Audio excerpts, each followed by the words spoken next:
Welcome back. This is #Africa. We head over to Nigeria now, where one woman is drawing inspiration from African traditions and creating modern accessories while she's bringing African furniture into the 21st century. This is the Sisi Eko floor lamp. It's a sculptural piece. So it's one of the few pieces I finished by hand myself because it's really evolved over a couple of years. Lani Adeoye is on a mission to build a contemporary African furniture brand. The 30-year-old Nigerian architect is the founder of Studio Lani, an interior design company that incorporates traditional designs into functional indoor and outdoor furniture. Her Sisi Eko lamp is inspired by a phrase in Yoruba slang, which refers to a trendy woman living in a city. She says a lot of her work is also influenced by the West African talking drum, with the metal lines in her furniture representing the strings of the instrument. And a lot of times we're not, our stories being told from other people's perspective.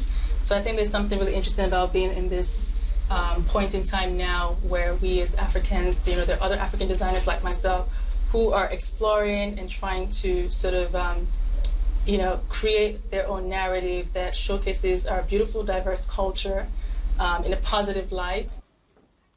Adeoye, who trained in New York, works with local artisans in Lagos. Commissioned pieces can take between 2 weeks to 5 months to build, depending on the complexity of the design. The furniture sells from $130 to close to $3,000. She's created over 30 designs to date and showcased her work in exhibitions in Nigeria and Europe.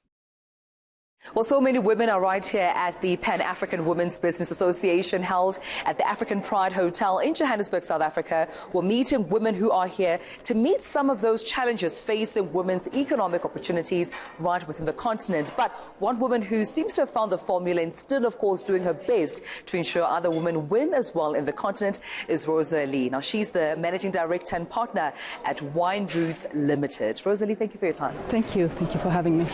I'm so interested in the business that you are in. It's in between Kenya and South Africa. It has to do with wines. Tell me more about that.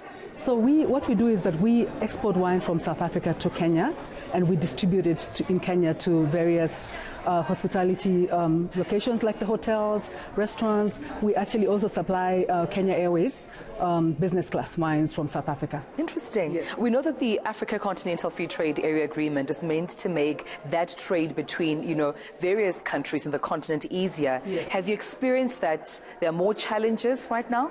There's a lot of challenges. I cannot even go through a lot of them. The biggest challenge is the heavy duty that is imposed on goods between countries in the continent. The taxes that we have to pay on arrival in Kenya is very heavy. So Kenya imposes a lot of duty on South African products, and I think vice versa, because those barriers have not been removed. Even though there's a lot of discussions about removing barriers, those barriers are still there. Before we even export wine from here, we have to make sure that it's accepted and certified by Kenya, which doesn't produce any wine. Right. So those are the challenges that we're faced with. And what do you think platforms such as the Pan-African Business Women's Association would have in terms of influence in ensuring that women are trading a lot more easier, in between countries, but also have those opportunities to their disposal economically? So we hope that associations like this will help us to push for the removal of the barriers, particularly, that enable us to actually trade amongst one another. So, just if they become a voice of women in business, women that are trading amongst each other in the continent, we hope that they will become that voice. But also policy has to be in place to support, right? Policy has to be in place, and the policy issue is a huge problem. And we hope that countries will adopt policies that will make that easier for us to do business. Yeah, and before I let you go, what do you hope to get out of this event today? Today, I hope to network with other women in business. I hope to, hear more about what the association is planning to do. We hope that we can join hands and become a voice together and get into the membership, because I'm not a member yet.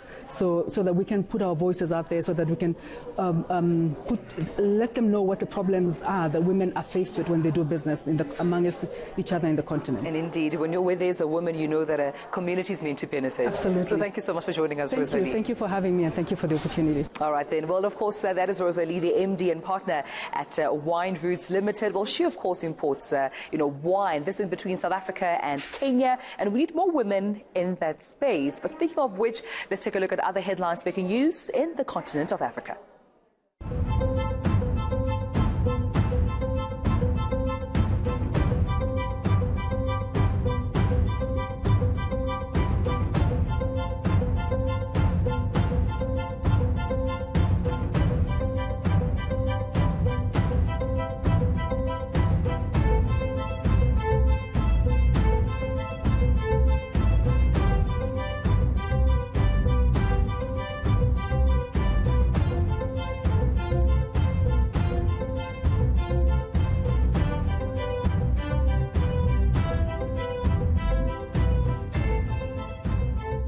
African women are growing in many different sectors. This in technology, in media and sport, just to name a few. And we'll be showcasing some of these African women straight after this break.